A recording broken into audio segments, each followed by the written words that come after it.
Hi everyone and welcome to this panel discussion. My name is Idoia de la Iglesia and I'm the head of IoT and digital platforms team at Ikerlan. In case anyone do not know us, Ikerlan is a technology and innovation center located in the north of Spain with more than 400 people researching within the aim of transferring knowledge to the companies, and we are part of the Mondragon Corporation. During the last years, I've been involved in several industrial and research projects related to IoT, AI, and edge computing for different business sectors. And today, it is an honor to be the chair of this AI for the Edge Cloud panel. To speak about this so trendy topic, we have top-level panelists with us. We have with us Dan Vasson. Dan is a staff software engineer for SUSE Omni, a multi-cluster AI ops tool for Kubernetes. Previously, Dan has worked in operation and site reliability engineering for different cloud software companies. We also have Ruben Montero with us. Ruben is the co-founder and CTO of OpenNebula system, an associate professor at the Department of Computer Architecture of the Complutense University of Madrid. And Ruben is also a member of the advisory board of the Cognite project. We also have Thomas Olson Timodas with us. Thomas is a researcher at the Computer Science Department at Rice. Thomas is working with AI and distributed system with applications to edge computing, energy networks, and Earth observation. And last but not least, we have Paul Townend with us. Paul is the scientific coordinator of the Cognite project, associate professor at Umea University, and he's also the research leader within the Umea Autonomous Distributed System Lab. Previously, Paul worked as CTO of EdgeTech, a UK university startup company focusing on improving energy efficiency in cloud edge systems. Thank you all for being part of this artificial intelligence for edge cloud panel. In addition to reducing latency, improving security, and optimizing resource consumption, in this panel we will focus on how artificial intelligence is expected to enable highly distributed edge cloud architectures to be more flexible and adaptable to the changing needs of IoT and edge application developers. I would like to highlight that this panel has been organized in collaboration with the European Cognite project, which is a research and innovation project developed in the Horizon Europe program. And I look forward to hear the panelists' view about this amazing topic. So let's start with the first question. The so-called data center cloud edge continuum is based on the aggregation of highly distributed infrastructure resources from an increasingly large number of providers and the integration of heterogeneous and special purpose cloud and edge capabilities. What kind of global challenges will this new scenario be posing to organizations willing to leverage that future computing continuum?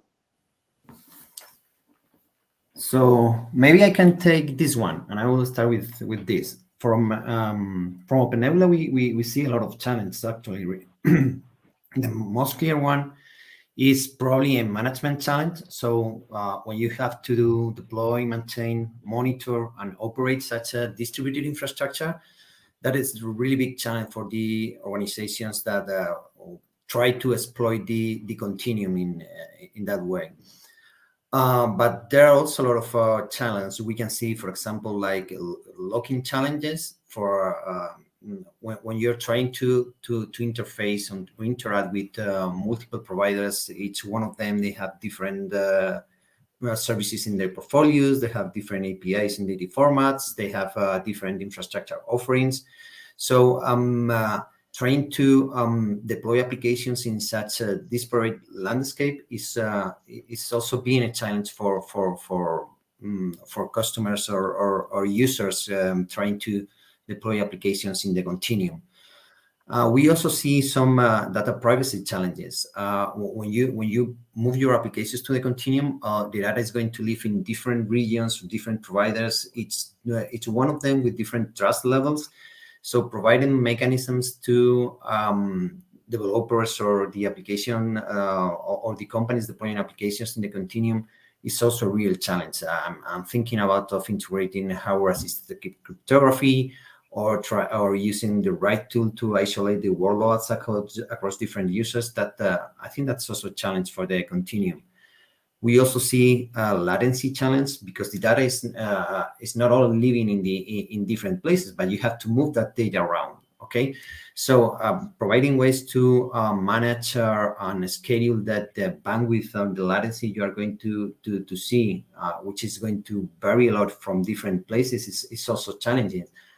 And finally, I'm also seeing some governance challenges here because when we are building this infrastructure in the continuum, you have to interface with providers that are in different regions with different offers, with different regulations and different price schemes, for example. So things that you optimize for one region maybe not be optimal in another region because the price scheme is different. So as you said, there are a lot of challenges, and some of them we're trying to address them with OpenNebula, and probably these 5 are the most challenging ones that we see. Okay, thank you, Ruben. Anyone else wants to add something? I think, like Ruben says, there's a huge amount of challenge related to the new continuum architecture, and it comes through the complexity and the ever-changing dynamicity of the architecture as well. So from an organizational perspective, another huge challenge is how do you develop software that can actually be deployed across a continuum infrastructure? Where do you get the skills to do that? How do you train your staff? What kind of support tools are available? How do you know what those tools are? How do you effectively audit your systems? How do you effectively test your systems across such a large and heterogeneous infrastructure? So I don't want to talk too much about this because we have so many panelists, but I think certainly the support tools are absolutely essential. The middlewares are essential. The audit logs and monitoring are essential, and also the training. How do you train your staff to develop software and to manage your software across such a large and complex infrastructure? Okay, thank you, Paul.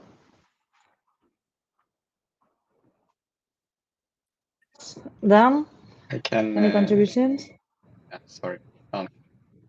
Yeah, I mean, I just wanted to reiterate, I guess, what Ruben and Paul have said. I mean, from a management point of view, like VM sprawl is not a solved problem at the moment, right? Like you've still got companies that struggle with that. And then when you add on top of that, you know, this large diverse range of edge devices that we're expecting them to manage and track and keep audit of, and, you know, get monitoring and telemetry and logging and all of these things, it's just a ever exponentially growing problem. So yeah, I think that's really going to be one of the struggles as this continuum develops. Okay, thank you, Dan. Thomas, do you want to add something? Yes, I think, of course, reiterating what the others have said, it's the aspects of the data. Who can you trust, especially if you have higher level services and you don't have agreements or contracts with the infrastructure providers themselves. And then you need more transparency about that. I think it's hard to trust for companies to trust this. Where is your data, right? And another thing is when you get this very distributed infrastructure, what happens when there's maintenance and service of the infrastructure, but that is maybe a problem more for the infrastructure providers and the companies that want to leverage. But it's a big issue, and working business models as well. The pricing schemes may be different between providers. How do you sort of combine this into a good? Yeah, it's quite challenging, I think, from also the non-technical point of view. Okay, thank you, Thomas, and thank you all. Many challenges came up during this first question, such as interoperability between so heterogeneous platform, data governance problems, how to measure latency in this edge cloud continuum, also the regulatory compliance, and also people that needs to be that needs to have different skills to be able to work with this kind of architectures. And another of the challenges, and the first thing we are started to solve is to how to allocate the resources and how to place the workload to meet the requirements of the IoT and its applications. And because the users need need different requirements for this application, and how to orchestrate this workload between the edge to cloud continuum, it's not so easy.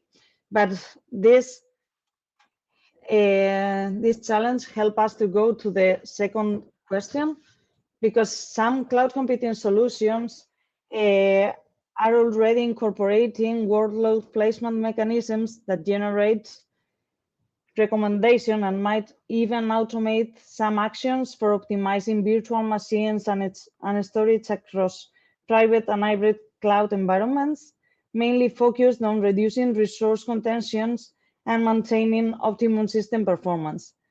How is artificial intelligence expected to expand these existing capabilities?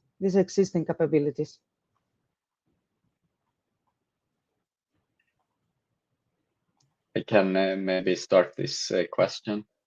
So thank you. I think first of all, I think the systems will become much more complex in the future, right? We haven't even seen the start of it probably.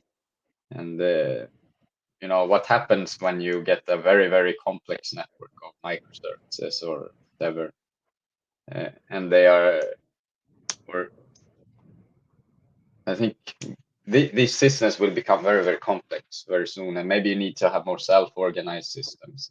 That you need to have some service discovery. They need to self-organize a little bit, and at some point, I don't even think that humans will be capable of doing this at all, and you will need to have some kind of AI.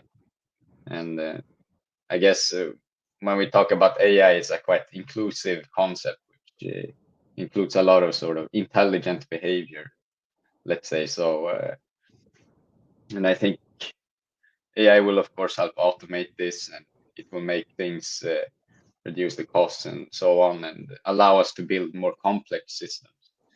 And I think AI will be very important also to help us understand these systems, because we don't, even today, it's hard to understand what's happening in a system, just reading logs and so on. And it's really necessary to have an AI to help you synthesize this data and create some insights from this data, so you can understand what is happening. And AI will, of course, help improve these predictive capabilities and also the response as well. If there's a failure, and in the future, we hope that AI can help us solve the problems, right? And especially when in the future, the environments will be very dynamic and changing. So it will be important to have AI for that. Maybe I can let someone else. Thank you, Thomas. Thank you. I'm happy to chime in here. So I think what Thomas says is absolutely correct. And I mean, the question is, how does AI extend the existing capabilities? But it does go beyond that, as Thomas says. So imagine you have a dynamic, ever-changing infrastructure, and you also have dynamic, ever-changing software that scales up and down and has different requirements.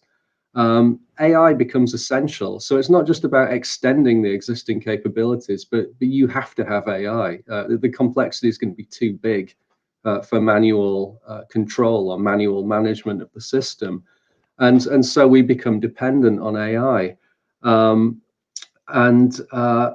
As Thomas says, the AI helps us to understand what's going on in the system, helps us explain what's going on in the system. But at the same time, obviously, we also need to understand how the AI works. We need to be able to explain the decisions that the AI makes. Again, this comes back to organizational management, which is that if you've made a critical decision, or your AI has made a critical decision, how can you explain why the AI has made that decision? So we've got that side of things, and also, yeah, again, the complexity is so great. How do you optimize across a large area? You need really advanced models. You want to understand the behavior of different sites. You want to understand the behavior of different users, understand the behavior of different workloads, and through state-of-the-art AI models and techniques, we can start to better predict these behaviors. And if we have better prediction of the behaviors, we can optimize and manage in a much more effective way. Thank you, Paul.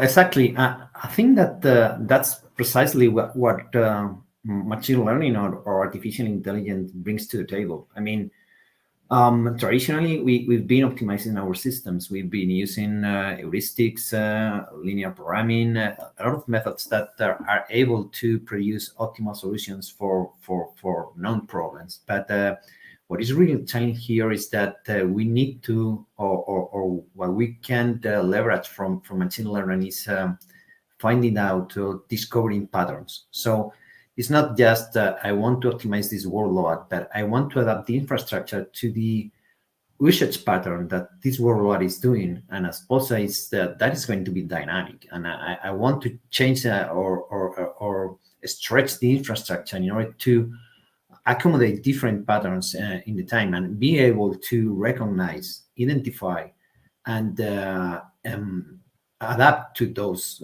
usage patterns. And I think that's really what machine learning is going to add to the tools that we have to optimize the infrastructure, and not only for optimizing that, but being able to anticipate what is going to happen. I mean, we all know that deploying an infrastructure takes time, but if I can identify patterns, I can pre-deploy things, or I can shut down parts of the infrastructure because I know that is not going to be used. But not even that. I mean, I can bring more sources to the algorithms. Like, for example, social media. I can react to people complaining about a provider, for example. So I'm giving or input into the system the experience from social media, from other users using a given cloud site. That can be used with AI or machine learning techniques that I think that we are not having that right now with the traditional methods. Thank you, Ruben. Dan, do you want to add anything? Yeah, I think, well, obviously having an SRE and operations background, that's something that's very close to my heart. And I think both Paul and Thomas touched on this a little bit as well. And that once you start getting these distributed systems, huge amounts of microservices, the complexity of those systems starts becoming such that there's no way a human operator can look at those and really, without some sort of help or data manipulation, understand what's going on. So it's fundamentally true that something is going to break in these systems at some point. So I think where AI can really start to help us there is start making these distributed systems truly self-healing. So we can, rather than expecting a human operator who maybe, they've been woken up at 3 a.m. in the morning because they've got a page, they don't have context for what's going on. By being able to start to sort of map the, relationships between systems and using advanced models to understand and help us do root cause analysis and auto heal, I think that's going to be absolutely critical, because it's going to be unsustainable otherwise. I actually really like that point that Dan makes. I think these systems, they're becoming so critical, so mission critical, so business critical. We need the resilience, and AI gives us that resilience. So I think that's an absolutely excellent point. Yeah, I think also we haven't maybe mentioned it specifically, but nowadays it's very popular, these co-pilots and so on, and it's potentially we could have these private assistants for not just developers but also system administrators and everyone, so you can really interact with some personal assistant. It looks like it might be feasible in not too long, so that's also something that's quite interesting. Yeah, I think with things, like the big buzzword, of course, OpenAI and ChatGPT and things like Falcon, these generative AIs are getting to the point now where we can start, you can scrape all of your organization's knowledge base and internal documentations and run books and start being able to produce, real usable output from these things that are context aware.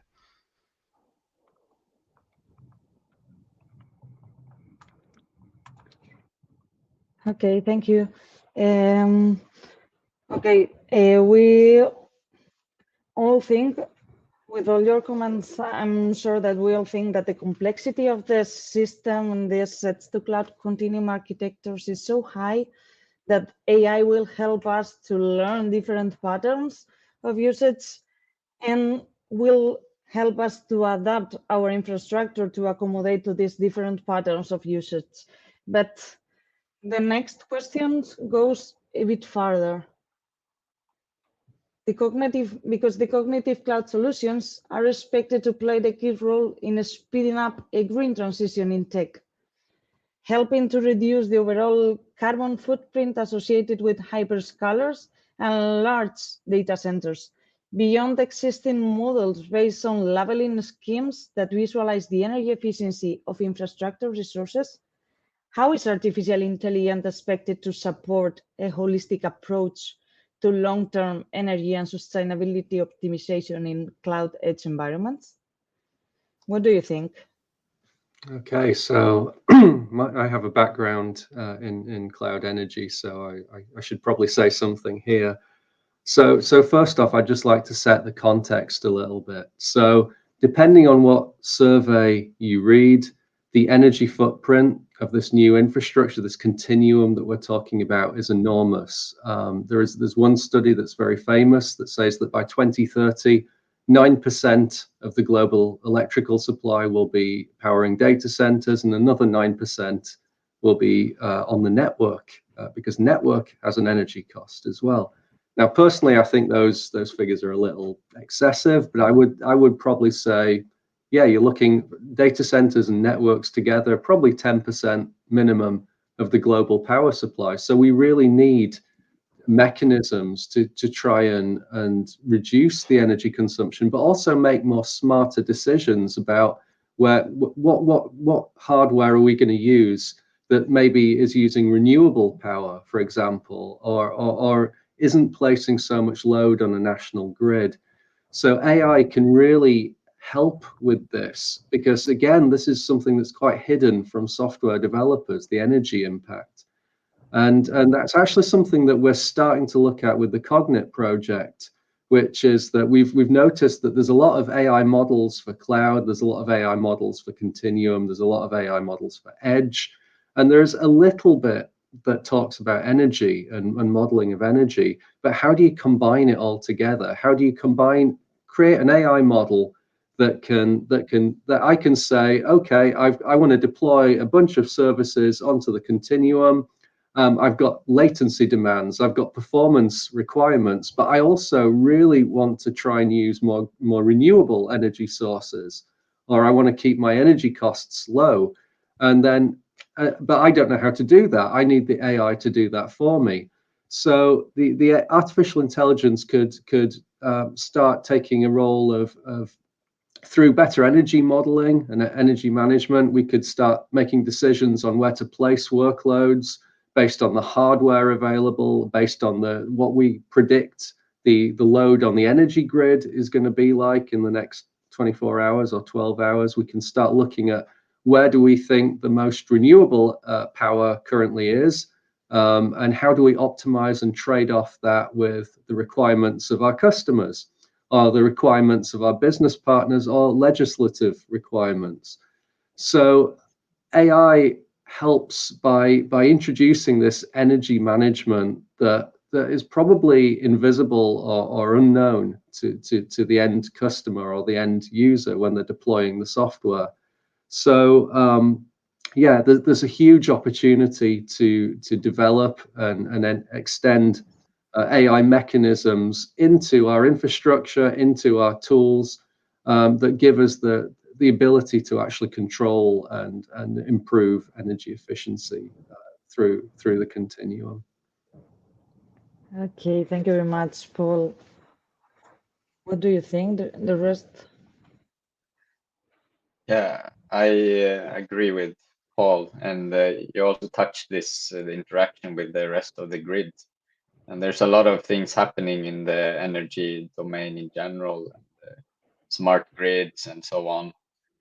And I think it's really important also to remember, if you have a cloud, a data center, you can choose where you put it, and you can strategically put it where there's a lot of energy. You can plan it around that. But if you want to have a really distributed infrastructure that is close to the end users, maybe you will have to put it in urban areas where there's grid congestion already. And we also have this electrification of the energy system in general, and I mean, electric cars and so on. So there's going to be a lot of competition for the energy, and I think it's very important to make sure that these cloud edge infrastructures really are integrated with the rest of the energy system. And there is also something that is a little bit tangential, but you can also use maybe AI to plan where you should put the infrastructure, right? How should you extend the networks? Where should you put data centers so that it has a nice interplay with the rest of the energy system? And that's not in the management phase, but could also be used for that.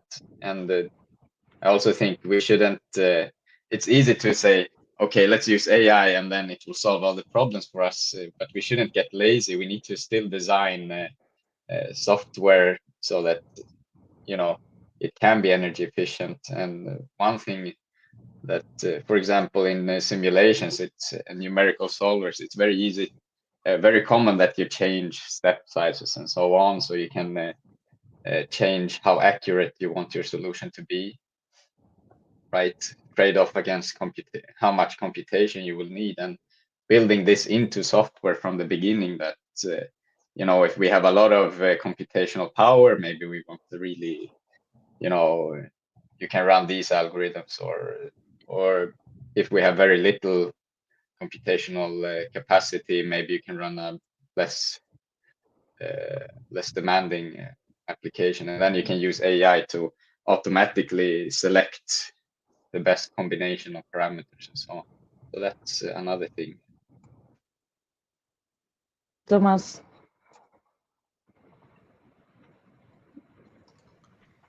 Dan, Yeah, do you have any? Okay. I do add one more. Oh, sorry, Dan.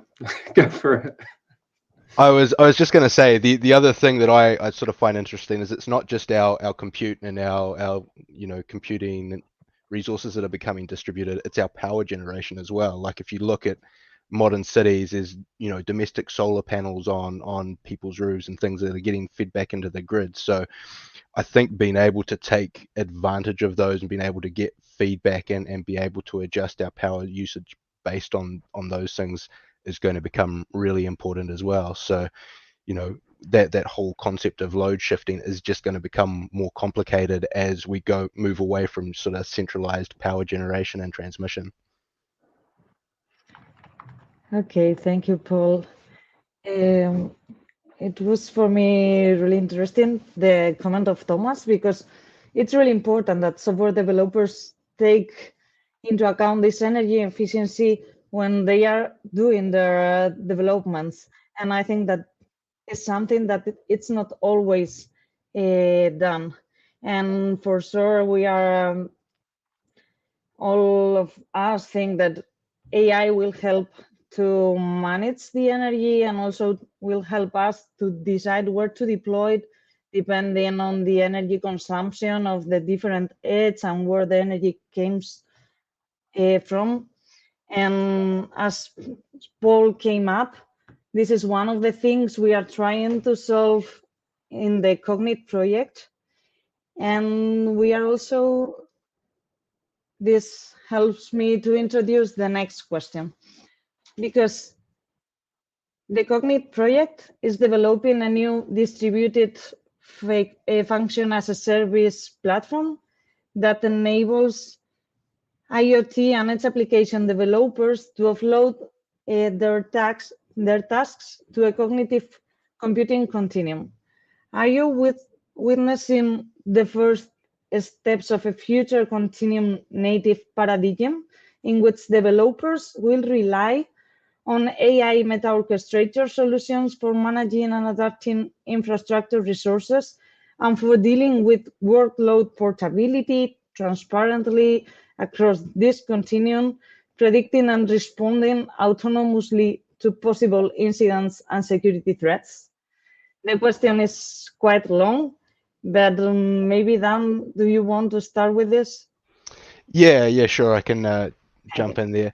So I think if you look at the history of compute orchestration, and there's been a sort of series of step changes, right? So we started off with bare metal and mainframes, and then we moved, you know, there's a step change.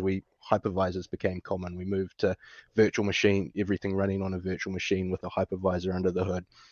And then Docker came along. We moved to containerization. So we moved to a smaller piece again. And then Kubernetes came along, another step change, which sort of enabled a wide range of orchestration of containers. So I think it's the natural evolution of that whole, continuum that we start moving to this more, function native, serverless computing. And it makes sense to me that, an AI and edge distributed orchestration system is going to be the next sort of big step change along that enables developers to, have better outcomes. Thank you, Dan. What do you think, the rest of the panelists? I'd agree with Dan. This is very much an evolution. So maybe first steps is the wrong word. I know what the question means. This is part of an evolution that we're seeing from in cloud to edge, and then the continuum as it emerges. That being said, this as the infrastructure gets more and more complex, we need more training. We need more support. And so this naturally comes out of this. We need to have the AI ops tools to help our developers. We need to have the autonomous management mechanisms to help the data centers themselves and the different sites in the infrastructure to manage the workloads. So yeah, maybe not so much first steps as gradual evolution, but it's something that's inevitable. And something else we've not really mentioned is the communication technology advances. So we went through 3G, 4G. We're currently on 5G technology. I do some work with some major telecoms partners, and they're starting to look at 6G now.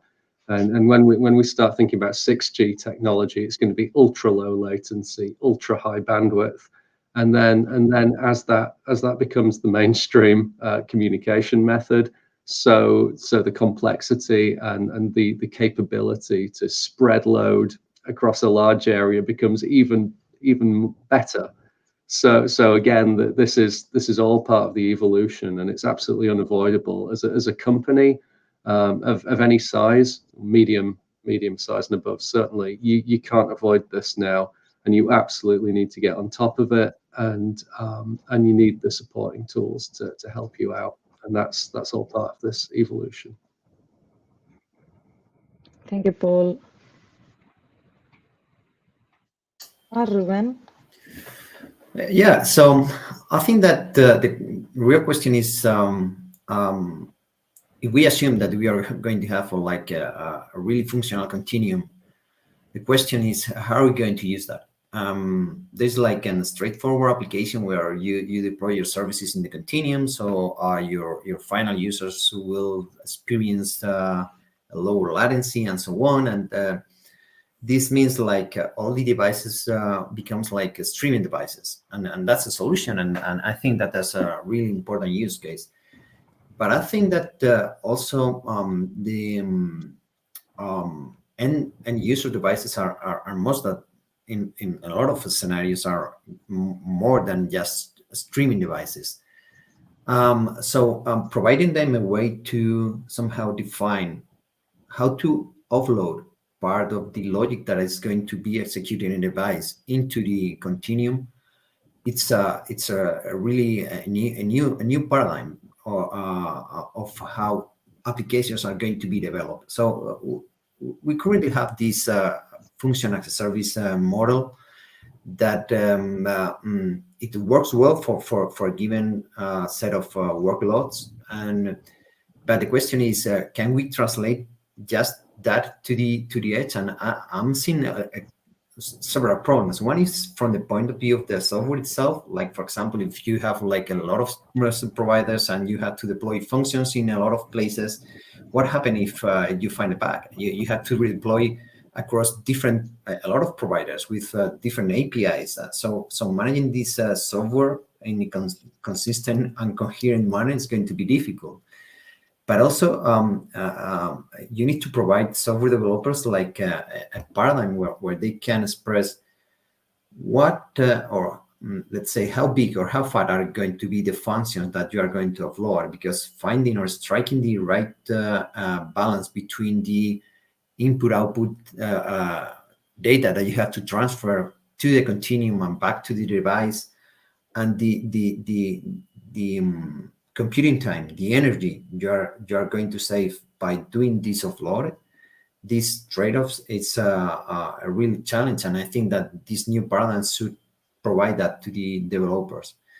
So yes, I think that the continuum is also going to open avenues, exploring these new opportunities, these new, I would say, generation of applications that are able to use this continuum. Okay, thank you, Ruben.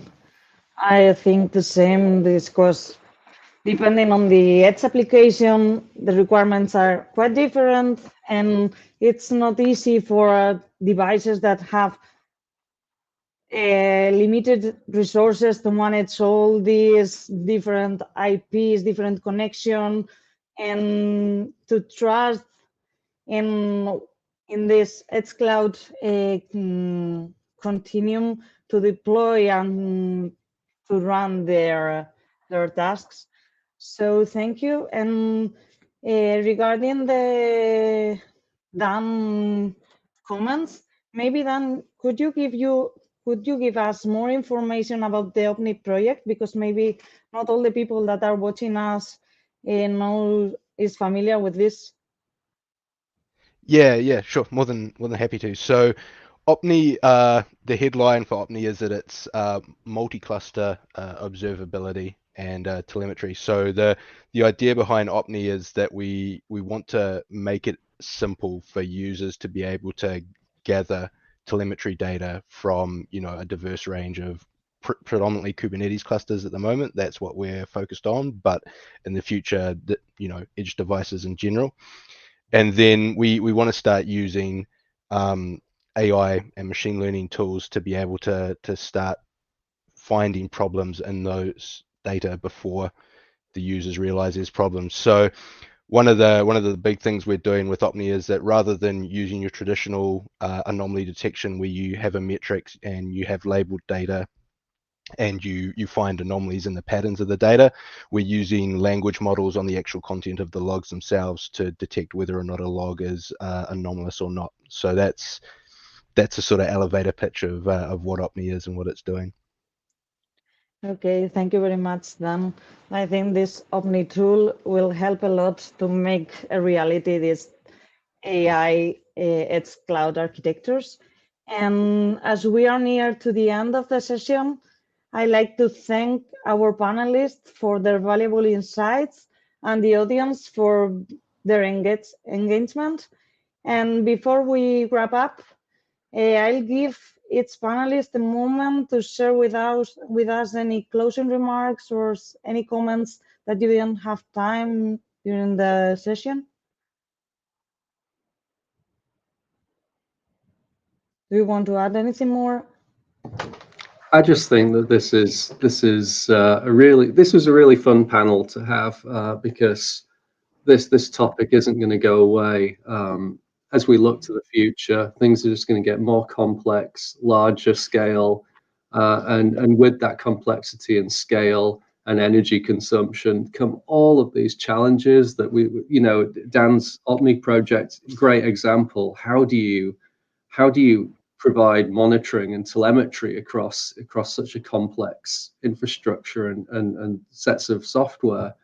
And Cognit is another great project that OpenNebula are leading and where most of us are part of, which is how do you start thinking about where to use AI to place things within this very complex infrastructure. So really, this is very prescient. Energy and complexity and scale are things that we have to face as an industry, and this discussion and the projects we're involved in are just part of the effort to address these challenges. And it's not going away. It's only going to get more complex, and it's only going to get larger. So yeah, these are really key challenges in computing today. Okay, thank you, Paul. Yes, I also really enjoyed this panel. It's been really interesting to hear everyone's opinions and thoughts. And I think it will also be very interesting to see, I mean, where are we heading with this edge infrastructure? Will it be, you have a few large regional data centers, or will it become a really, truly large, distributed system with a small server here and a small server there, which could be possible if you really think about this distributed energy generation that Dan also mentioned. I mean, you could put it in a building, and when they have excess power, they can use it for the server. And I think it will be interesting to see what kind of use cases will drive this evolution, and that is something I think that's very important to remember. Which are the end users and what are the use cases, and we really need to explore them. And in Cognit, for example, we have explored a few different use cases. We have, for example, a smart city use case where it's possible for them to put an small edge server in the traffic lights, right? And then you get a very, very large scale distributed edge infrastructure. And then you also have these other extremes, which we have some this kind of remote monitoring applications where you don't have any edge infrastructure, and maybe you don't even have a very good dedicated communication infrastructure. And there are many different challenges. It will depend a lot on the use case. Thank you, Thomas. I think there are many use cases, and for IoT applications, it will open a new world, because we are in the IoT, we are thinking always that we are working with a very limited device, and with a platform like Cognit, we can start thinking for IoT application with bigger capacities, and we can start thinking in more intelligent application that now we can do because our hardware can't support this kind of solutions. Any comment, maybe Ruben or? Yeah, exactly. I totally agree, and that's the reason why I think the initiatives like Cognit, several other projects big by the European Commission are really important, especially for the European landscape. Addressing these challenges and developing the technologies that will enable us to leverage all the potential that the continuum is going to offer, either with new algorithms like machine learning or AI, or new paradigms like the ones that are being proposed in Cognit. I think that they're key. They're key for the European technology and for the IT in general. Okay, thank you very much to all. I think we can finish this panel with this. I hope the audience enjoyed the panel as much as we did. So thanks to be here. Bye-bye. Thank you. Bye. Thank you. Bye. Cheers.